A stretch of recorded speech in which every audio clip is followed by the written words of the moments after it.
Good morning. I waited a little bit longer this morning, so there's actually like sunshine. I mean, not bright sunshine, but I'm facing north. My window faces north, but I'm on the kind of the eastern side of the house. I'm kind of in the middle. I'm between the west and the east bedrooms, but my small little window here, it gets light. See? It gets light. So I'm enjoying a little bit of light. We're going to start with Celtic Devotional. I kindle my soul in the light of the sun, ray of truth, ray of knowledge, ray of nature. Be upon my lips, my mind, my being. May the triple candle of grace illuminate and preserve my soul from lies, from ignorance, from neglect this spring day. Mirror of justice, in you is no stain or deception. I ask for the gift of your renewal, that I may spring clean my soul in the reflection of your truth. May I meditate on the divine glory throughout the day. Teacher of my soul, soul friends all, with whom I celebrate the unity of life with, the green life of the planet as the sun returns from winter slumber. May the green light of transmute each dormant branch, each sleeping seed into the golden sap of life. And today's theme is release the dark wound, let love live. May all who are addicted to deceiving others, may all who suffer from deception be illuminated by the mirror of truth and justice. May the holy ones bring all things into harmony, that the clear light of truth shine before the world. Bright deliverer, I ask for a better trust and confidence in my life. May your blessed gift of trust bring me freedom from fear and petty anxiety. I ask all blessings upon all students and teachers of the holy wise ones to bestow the grace of receptive mood and mind, the gift of imaginative soul, and the resourcefulness implement in all things that are taught and learned. Love that. So the solar question today is, I release the dark wound and let love live. Isn't that a beautiful card? Releasing the fish back into the water. Oh, I love that. I love that. Okay. So that's card 25. I haven't read this yet this morning, so I did not do my pre-prep read.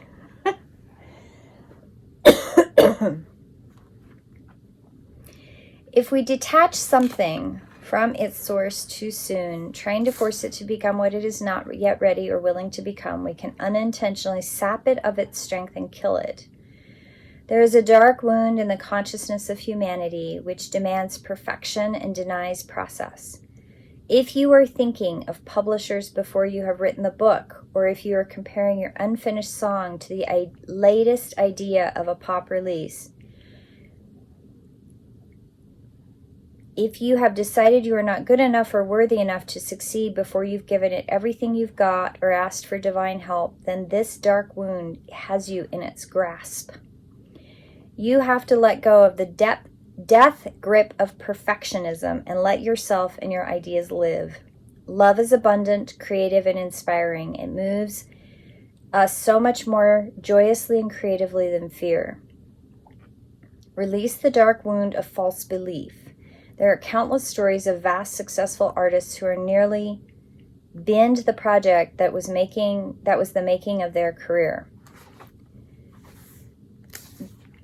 Undoubtedly, there have been many times when this has actually happened and the work was not saved, not allowed to live. Do not let this happen to you. Whether something is meant to be commercially oriented venture or a personal creation of your own therapeutic healing, it must be allowed to be without judgment, without criticism, and even without premature evaluation. If you have, the message of this card is about the healing process of release. I now choose my own free will to release all cellular memories and belief systems based on the dark wound of criticism, judgment, shaming, and fear, so that my creative, loving energy may thrive in a nourishing environment conducive to growth. Through all time and space, through all dimensions of my being, through unconditional love, so be it. Oh, I love that. I'm going to read that again. I choose of my own free will to release all cellular memories and belief systems based in the dark wound of criticism, judgment, shame, and fear, so that my creative, loving energy may thrive in a nourishment and environment conducive to growth. Through all time and space, through all dimensions of my being, through unconditional love, so be it. Oh, I love that. The other thing, the other part of this card that the book kind of talks about, but not much, is, so look at the card, release the dark wound, let love live. So perfectionism, it talks a little bit about that. Perfectionism, I think, is probably one of the biggest hiccups so many people face. There's a place that we get trapped in. And as an artist, I can really talk about this in the sense of I create constantly. I have all kinds of ideas all of the time. But one of the things that I don't get caught in, that a lot of artists get caught in, is this idea of perfection. I know I'm not a perfectionist. I have too many ideas to be a perfectionist. I have too much that wants to clamor out of my head and into the world. What I struggle with is getting too many things going at the same time, and I don't take the time to complete sometimes the idea, actually take the time to manifest the idea with completion, with better completion. Sometimes I get in so much of a hurry that the idea that comes out doesn't turn out how I want, not because I'm a perfectionist, but because I'm already busy on 3 other ideas that wanted to come out. But that's from the artistic perspective. From the day-to-day life perspective, I'm also not a perfectionist. I know that there are a lot of people that are, and that is not something that I suffer from. But I know that it's a real thing for a lot of people. That perfection, they get caught in this perfectionistic loop that if it doesn't come out perfect the first time, or they're not successful the first time, or it doesn't come out how they want the first time, they get trapped in this idea that they don't have the skill, or they don't have the know-how, or it's not going to turn out how they want, or they've wasted material, or there's a self-doubt, niggling perfectionist idea. And I've really sat with that, because there have been times in my life where I've been accused of being a perfectionist. And I had to really sit with that, because I remember being really confused by that accusation, because I knew it didn't fit, but I didn't know where it was coming from. And I think where it came from after I sat with it is there was this idea coming from this other person that I'm very good at creating or doing things. There are certain things I'm very good at, right? I know that. That's not ego. That's just acceptance that I've worked really hard to gain those skills. So some of those skills I'm very good at. Their own jealousy, their own fear, their own lack of unconditional love in their own self made that accusation of perfectionism in me. And what I've learned is that I took on their perception that I was a perfectionist for a while. I did. There were a couple years there that I was really in a bad place because I thought that I was a perfectionist. And then I had to come to a place of realization that I'm not a perfectionist. But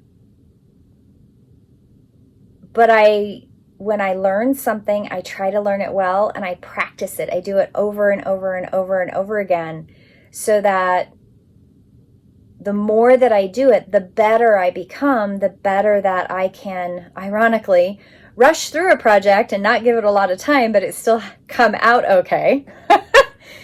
Because I'm not a perfectionist and I'm very impatient sometimes about getting all of the ideas that are running around rampant in my head out.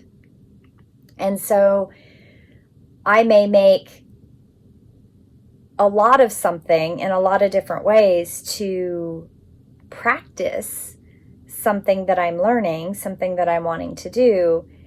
And through that practice, it can look to someone else like I am trying to perfect it. I'm not trying to perfect it. I'm trying to make it better each time I do it so that I'm faster and better at it to get more of the ideas out. I am not possessive of the creative ideas that I come up with. I would like credit occasionally for these creative ideas, but I don't always get that either. And that's my own, I'm working through it type thing. But you have to let go of perfectionism. You have to let go of jealousy and criticism and wishing for, right? Because you have your own creative place. You have your own place in the world. You have your own thing to contribute to the world. We have gotten away from the idea that we need community to grow as both individuals, both as a world, as a nation, as a state, as a small community. We need each other to grow and to create beautiful things. We need ideas. We need creative people. And perfectionism is not realistic, but doing the best you can is realistic. I know I'm not a perfectionist. I know that I have things that I've practiced for decades that I'm starting to get really good at, and people are like, wow, that's like perfect. No, it's not. It's not perfect. There are so many flaws in that thing. But I am very proud that the decades of practice, it looks better than it would have 20 years ago. Great. But I'm not a perfectionist. And I don't encourage anybody to be a perfectionist. And I don't want anybody to feel like I have accused them of being a perfectionist, because I think that's quite damaging to people's psyche. I think it's damaging to people's emotional state. The idea that you have to be perfect at something is awful. That is an awful feeling. I would never want anybody to feel that way. And I think it's an awful thing to perpetuate by calling each other perfectionists. Now, if it's got somebody trapped, if they have an idea that they have to be perfect, I might encourage them to rethink that perspective of themselves, but I don't want to call somebody a perfectionist. I've been caught there before. I've called people perfectionists, and it wasn't a compliment. And I fear that I probably did hurt somebody's feelings, a couple people's feelings, by doing that. And I regret that.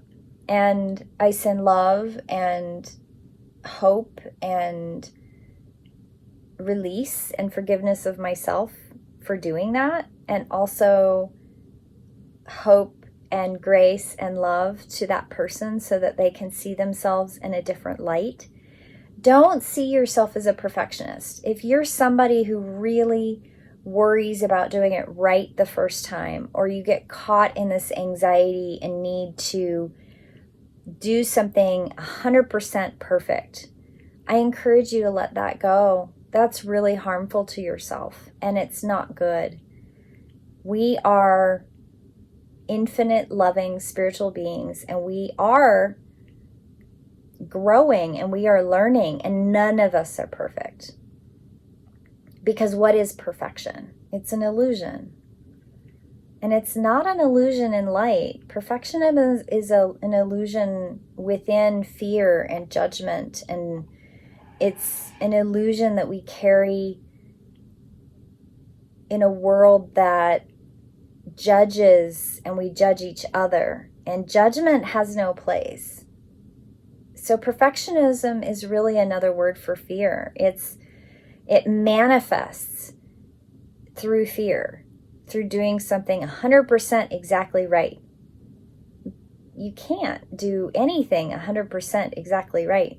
Even machines skip stitches in weaving. Even machines, which are man-made and man-created, make mistakes, because there is no such thing as perfection.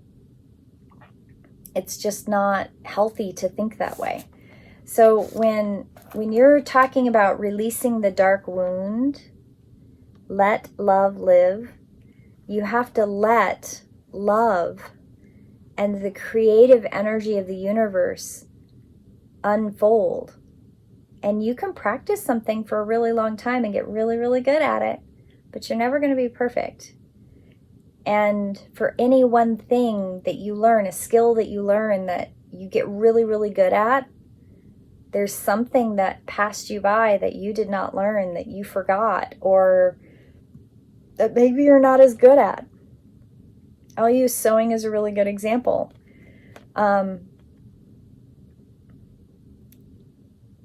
I can make things well, but I make mistakes. And in those mistakes, I learned something. So this is a bed jacket I made for myself.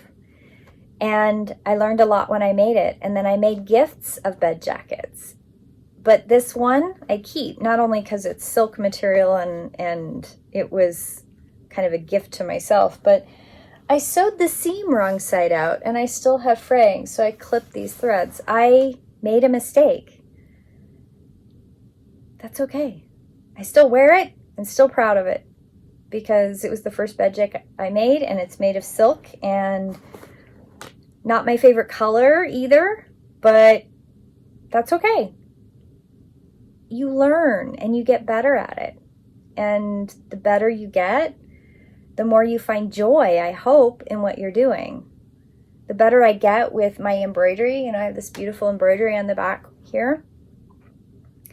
This is not my best work, but I'm very, very proud of it. I'm proud of what's on it. And I hold on to the joy of the accomplishment that it took me like 8 years to finish it. I started it and then I got sidetracked because I started a stitch that it wasn't working, and I was getting frustrated because I hadn't made, it wasn't perfect. This is when I was holding on to perfection. The stitch wasn't perfect. And years go by and I picked it up and I went, you know what? I'm going to finish it even though this particular stitch is really hard for me. And it turned out okay. I did better because I had practiced between point A and point B. Was it perfect? Is it perfect? Absolutely not. Absolutely not is this perfect. But that's okay. I love it anyway, and I accept where I was at that time. And that's the joy of working through and letting go and releasing the dark wound of perfection, the self-criticism of perfection that doesn't belong. And let love live. Let yourself be free of the judgment and let yourself love yourself in all of its stages. Have a beautiful day, my friends. Enjoy the sunshine. It's going to be a sunny day today. Blessed be.